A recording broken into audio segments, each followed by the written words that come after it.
Hamas secara tegas menolak rencana pembentukan Pasukan Stabilisasi Internasional atau ISF yang diajukan Amerika Serikat dalam draft resolusi kepada Dewan Keamanan PBB pada Minggu 16 November 2025.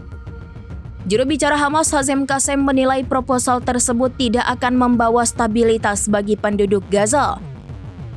Mengutip laporan Tribun News pada 17 November 2025, Qassem dilaporkan menyebut bahwa rencana itu justru berpotensi memperburuk situasi karena dianggap tidak mencegah Israel melancarkan operasi militer di wilayah Palestina. Hamas mendesak agar resolusi yang diajukan harus secara eksplisit melarang Israel melanggar Gaza, tepi barat, dan Yerusalem.